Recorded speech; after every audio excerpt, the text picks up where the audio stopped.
નમસ્કાર વિદ્યાર્થી મિત્રો, અનિલ જ્ઞાન મંદિરની યુટ્યુબ ચેનલ તરફથી હું આપ સૌનું હાર્દિક સ્વાગત કરું છું। આજે આપણે ધોરણ 7ના ચેપ્ટર 7નો અભ્યાસ કરી રહ્યા છીએ, જેમાં આપણે ભારતના ઉત્સવો વિશે અભ્યાસ કરવાનો છે। જગન્નાથ રથયાત્રા, જેની સાથે ધાર્મિક સંપ્રદાયો પણ જોડાયેલા છે, જેમાં ઓરિસ્સાના પુરીમાં આવેલ જગન્નાથ સંપ્રદાય સુવિખ્યાત છે। જગન્નાથનો અર્થ વિશ્વના માલિક એટલે જગતનો નાથ એવો થાય છે। જો જગન્નાથની જે રથયાત્રા છે, આખા વિશ્વમાં અષાઢ સુદ બીજના દિવસે ભરાય છે, એટલે કે કાઢવામાં આવે છે એ રથયાત્રા।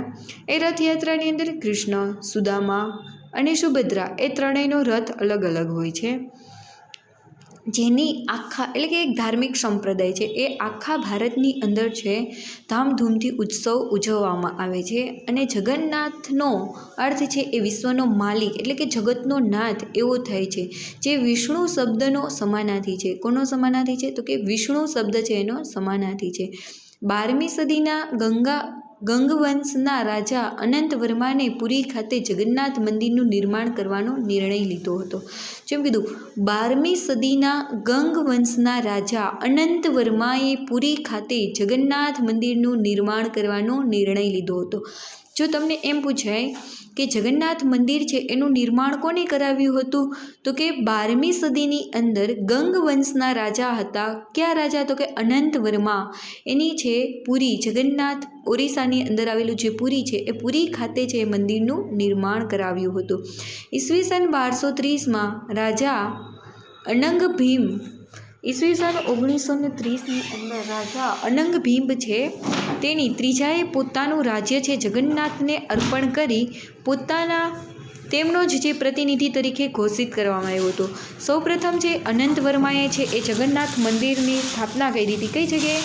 તો કે ઓડિશાની અંદર આવેલું જે પુરી શહેર છે ત્યાં। અને ત્યાર પછી છે અનંત વર્મા છે, અનંગ ભીમ છે, એની આ જે મંદિર હતું એનું શું કર્યું? તો કે 1230ની અંદર છે એ પોતાનું રાજ્ય એટલે કે પોતાનું રાજ્ય બનાવી લીધું અને જગન્નાથને અર્પણ કરી દીધું અને પોતે તેમના પ્રતિનિધિ તરીકે ઘોષિત કર્યા। પછી પોતે છે એ જગન્નાથનું જે મંદિર હતું એને પોતાના રાજ્યનો હિસ્સો બનાવી દીધો અને પોતે એના પ્રતિનિધિત્વ છે એવું એને ઘોષિત કર્યું। કોને એવું ઘોષિત કર્યું હતું? તો કે અનંગ ભીમ નામનો જે રાજા છે તેણે એવું ઘોષિત કર્યું હતું। ઓરિસ્સા જીતનાર મુગલ, મરાઠાઓ અને ઈસ્ટ ઇન્ડિયા કંપનીની બધાએ મંદિર પર પોતાનું વર્ચસ્વ સ્થાપવાનો પ્રયત્ન કર્યો।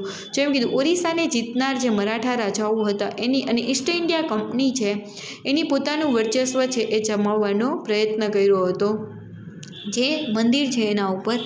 અને તેમનું માનવું હતું કે મંદિર પર નિયંત્રણ મેળવવાથી સ્થાનિક લોક સમુદાય પણ તેમનું શાસન સ્વીકારશે। કોનું? ઈસ્ટ ઇન્ડિયા કંપની છે એનું એવું માનવું હતું કે મંદિર ઉપર જો આપણે કબજો મેળવી લેશું તો સ્થાનિક લોક સમુદાય છે એ પણ એની ઉપર કબજો છે એ જમાવવા દેશે।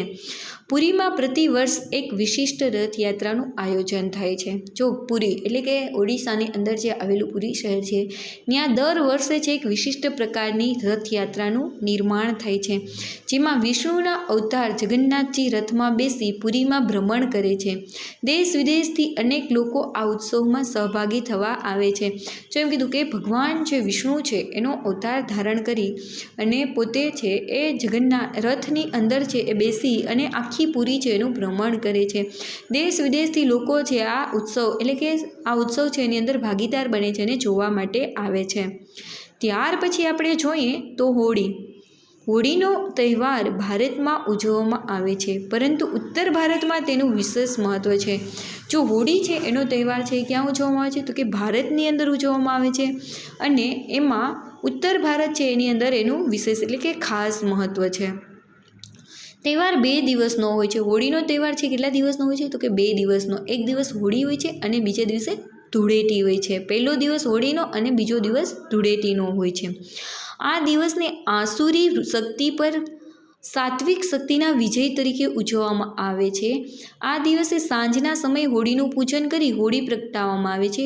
ધૂળેટીના દિવસે એકબીજા પર રંગ છાંટી અને ઉજવવામાં આવે છે। જો એમ કીધું કે આ દિવસે જે આસુરી શક્તિ છે, આસુરી શક્તિ એટલે શું? તો કે જે આપણી અંદર ખરાબ ગુણો રહેલા છે એનો આપણે નાશ થઈ જાય અને સારી શક્તિઓ છે એટલે શુદ્ધ શક્તિઓ છે એનો વિકાસ થાય. જો તમને ખબર હશે કે હોળી છે, પ્રહલાદ છે, હિરણ્યકશ્યપનો પુત્ર છે પ્રહલાદ, એમને ભગવાન વિષ્ણુની પૂજા કરતો હોય છે. તો જે હિરણ્યકશ્યપ છે એને ભગવાનની પૂજા કરે છે એનો ગમે. શા માટે? તો કે એ રાક્ષસ કુળનો છે, હિરણ્યકશ્યપ છે રાક્ષસ છે એટલા માટે થઈને.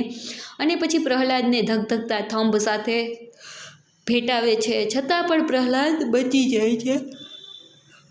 અને ત્યાર પછી છે ઊંચા ડુંગરા ઉપરથી એને ફેંકી દેવામાં આવે છે, છતાં ભગવાન એને બચાવી લે છે. પછી હિરણ્યકશ્યપ છે કોઈ પણ રીતે પ્રહલાદ છે એ મૃત્યુ પામતો નથી. એટલા માટે થઈ અને હિરણ્યકશ્યપ છે એની બેન છે એનું નામ હોલિકા હોય છે. એ હોલિકા છે એને ભગવાને વરદાનમાં ચૂંદડી આપી હોય છે કે એ ચૂંદડી ઓઢે ત્યાં સુધી એનું મૃત્યુ થાય નહીં અને એ આગથી બચી શકે એમ. તો એ ચૂંદડી ઓઢી અને પોતે હોળી પ્રગટે છે, એમાં હોળી પ્રગટાવી અને એની અંદર બેસી જાય છે અને પ્રહલાદને ખોળામાં લઈને, એટલે પોતે છે એ ન બળી શકે, પ્રહલાદ છે એ તો બળી જાય છે એટલે બળી જશે એને એવું હતું. પરંતુ પવનનો એક એવો ઝોકો આવે કે જેને લીધે ચૂંદડી છે ઉડી જાય છે અને પ્રહલાદને ઓઢાઈ જાય છે અને હોળિકા છે એ બળી જાય છે અને પ્રહલાદ છે એ બચી જાય છે. ત્યારથી એટલે આસુરી વૃત્તિ એટલે કે જે આસુરી શક્તિઓ છે, રાક્ષસી વૃત્તિ છે એનો તે દિવસે પરાજય થાય છે અને સાત્વિક એટલે કે સારા ગુણો છે એનો વિકાસ થાય છે. એટલા માટે આપણે હોળી છે એ ઉજવીએ છીએ. પછી જો લઠમાર હોળી છે એ બરસાના જે રાધાજીનું જન્મસ્થળ છે એ બરસાનાની અંદર ઉજવાય છે. બરસાના ઉત્તર પ્રદેશમાં ઉજવાતી હોળી છે. જો બરસાના છે એ ઉત્તર પ્રદેશની અંદર આવેલું છે અને ત્યાં લઠમાર હોળી ઉજવાય છે. હોળી લઠમાર હોળી તરીકે પણ ઓળખવામાં આવે છે. હોળી છે એને લઠમાર હોળી તરીકે પણ ઓળખવામાં આવે છે. બરસાના રાધાજીનું જન્મસ્થળ છે. બરસાના કોનું જન્મસ્થળ છે? રાધાજીનું જન્મસ્થળ છે. અહીં નંદગામ એટલે કે શ્રી કૃષ્ણની ભૂમિ આવેલી છે. જો બરસાના છે એ રાધાજીનું જન્મસ્થળ છે, ત્યાં નંદગામ એટલે શ્રી કૃષ્ણની ભૂમિ પણ આવેલી છે. અહીંના પુરુષો બરસાનાની સ્ત્રીઓ સાથે હોળી રમવા આવે છે. જો એમ કીધું અહીંના જે પુરુષો છે એ બરસાનાની સ્ત્રીઓ સાથે હોળી રમવા માટે આવે છે અને રાધાજીના મંદિર પર ધજા ચડાવવાનો પ્રયત્ન કરે છે અને હોળી રમવા માટે આવે છે અને રાધાજીના જે મંદિર છે એની ઉપર શું ચડાવવાનો પ્રયત્ન કરે છે? તો કે ધજા ચડાવવાનો પ્રયત્ન કરે છે.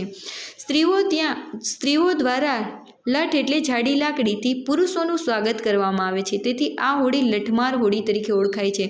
જો જાડી લાકડી છે એના દ્વારા પુરુષોનું સ્વાગત કરવામાં આવે છે સ્ત્રીઓ દ્વારા, એટલા માટે આ હોળીને લઠમાર હોળી કહેવામાં આવે છે. લઠ એટલે જાડી લાકડી. લોહડી પંજાબમાં આ તહેવાર હોળીને મળતો આવે છે. જો હોળી જેવો જ તહેવાર છે એને લોહડી તરીકે ઉજવવામાં આવે છે પંજાબની અંદર. શીખ સમુદાય દ્વારા આ તહેવાર 13મી જાન્યુઆરી રોજ મકરસંક્રાંતિ પહેલાં ઉજવવામાં આવે છે. શીખ સમુદાય છે એના દ્વારા છે 13મી જાન્યુઆરીએ છે મકરસંક્રાંતિ પહેલાં છે આ તહેવાર છે ઉજવવામાં આવે છે.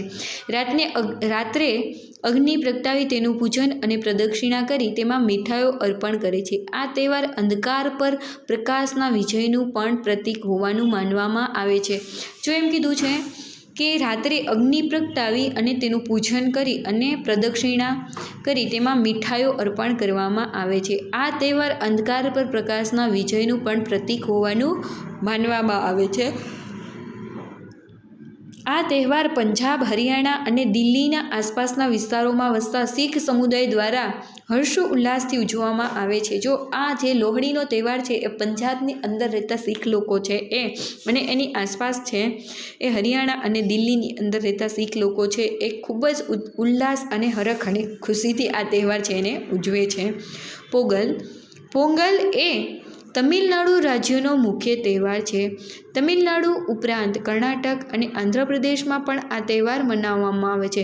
પોંગલની ઉજવણી તમિલ મહિના થઈ એટલે કે જાન્યુઆરી મહિનાનો મધ્ય ભાગના પ્રથમ દિવસે કરવામાં આવે છે. આ દિવસે પોંગલ નામની વાનગી બનાવવામાં આવે છે. જો એમ કીધું કે તમિલનાડુની અંદર છે પોગલ નામનો તહેવાર ઉજવવામાં આવે છે. અને તમિલનાડુ ઉપરાંત કર્ણાટક અને આંધ્રપ્રદેશમાં પણ આ તહેવાર ઉજવવામાં આવે છે.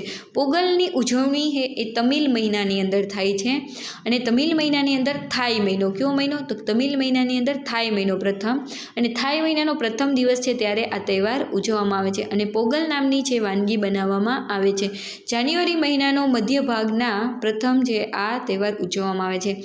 જો તમિલ ભાષામાં પોગલનો અર્થ થાય છે ઉકાળવું. જો તમિલ ભાષાની અંદર પોગલનો અર્થ શું થાય? તો કે ઉકાળવું. ચોખા, મગની દાળ, દૂધ અને ખાંડને વાસણમાં ઉકાળી અને પોગલ બનાવવામાં આવે છે. આ વાનગી પીણું અને સુકૂન ગણવામાં આવે છે. જો એમ કીધું, આ વાનગીને પીણું અને સુકૂન ગણવામાં આવે છે. જે મગ છે, એની દાળ છે, અને ચોખા છે, અને દૂધ છે, એને અને ખાંડને એક વાસણની અંદર મિક્સ કરી અને ઉકાળવામાં આવે છે. એને પોગલ કહેવામાં આવે છે. અને આ એક પ્રકારનું પીણું છે અને એને સુકૂન ગણવામાં આવે છે. સુકૂનની નિશાની ગણવામાં આવે છે. પછી ઓણમ કેરળમાં ઉજવાતો મહત્ત્વનો તહેવાર છે. ઓણમ મલયાલમ કેલેન્ડરના પ્રથમ મહિના ઓગસ્ટ સપ્ટેમ્બર મહિનામાં 10 દિવસ સુધી ઉજવાતો તહેવાર છે. જો એમ કીધું, ઓણમ છે એ 10 દિવસ સુધી ઉજવાતો તહેવાર છે. કયા મહિનામાં? તો કે મલયાલમ જે કેલેન્ડર છે એના ઓગસ્ટ અને સપ્ટેમ્બર મહિનામાં 10 દિવસ સુધી ઉજવવામાં આવે છે આ તહેવાર. ફૂલોની સજાવટ કરવામાં આવે છે, વિવિધ વાનગીઓ બનાવવામાં આવે છે, નૃત્યની રમઝટ કરવામાં આવે છે.